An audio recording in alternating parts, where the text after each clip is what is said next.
What if I told you that this mischievous toy called Labubu once is sold for rupees 900, then it's resold for rupees 90,000? What makes people stand in line for hours or maybe the overnight standing? So hey dreamers, I am Palak Srivastav and welcome to my YouTube channel Dream Impossible. So in this video we will talking about a phenomena that break the internet called Labubu. It was created by Belgium Hong Kong artist Kassing Lung. Labubu is a part of the Monster series and embodies a mix of innocence and mischief. In 2023-24, Labubu became a viral collectible in China, Japan, Korea, and increasingly in the West. The Labubu's unboxing videos on the TikTok crossed over 300 million views. Its limited edition was resold for 8,000 to 10,000 Japanese yen, which is around 90,000 rupees. Fans emotionally connect with its aesthetics and unique stories. What we are seeing is not just fandom, it's an emotional economy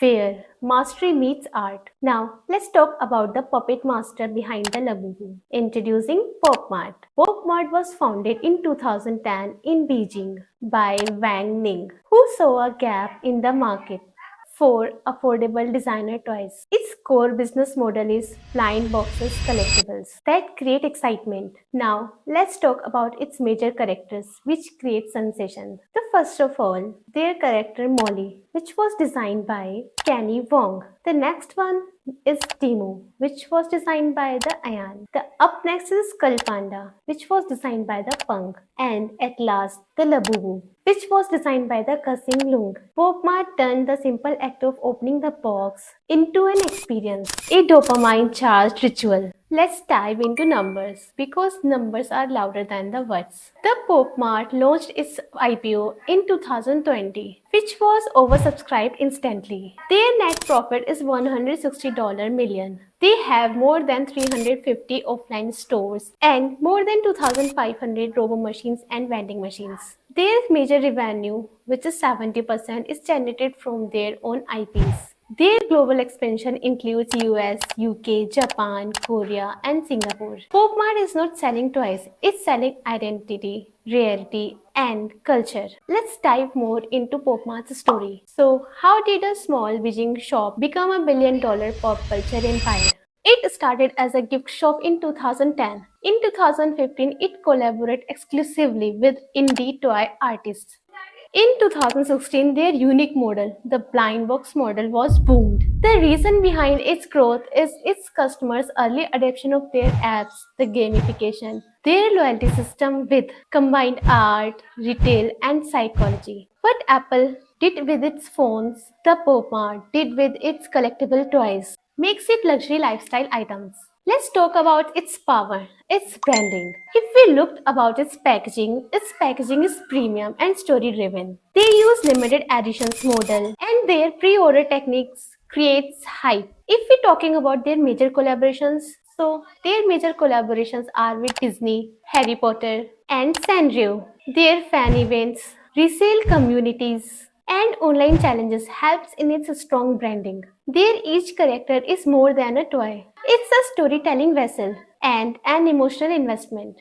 Why the world is obsessed with this toy? It's emotional nostalgia, Instagrammable aesthetics, cultural storytelling, and resale and investment potential. Helps in toys that grows value. It's like trading cards, beanie babies, NFTs, but cooler and art forward. So, when PopMart entered into India, PopMart entered into India via Hamleys, Miniso, and Amazon in 2023. Growing Instagram communities of collectors makes it viral in India also. Did you know that toy market in India expected to reach $3 billion by 2027, growing at 12% CAGR. Rising anime, K-pop, J-culture fan base aligns with PopMart aesthetics. India is huge Gen Z market and cultural love for collectibles make a perfect storm for PopMart. So now talk about the India. What India can create. Here is the opportunity which India must seize. Indian artists can build IPs that resonate globally. They can take mythological inspirations like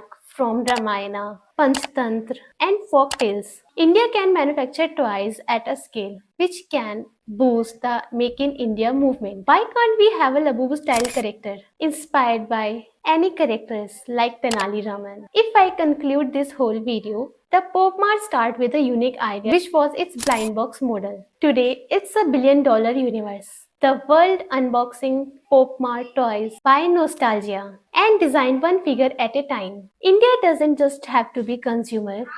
We can be creators, storytellers, and trendsetters also. Are we ready to unbox this golden opportunity? If you like this story, then hit like, share, and subscribe also. Comment below which Pop Mart character do you like most and what Indian version would you love to see. Thank you and stay tuned for upcoming videos.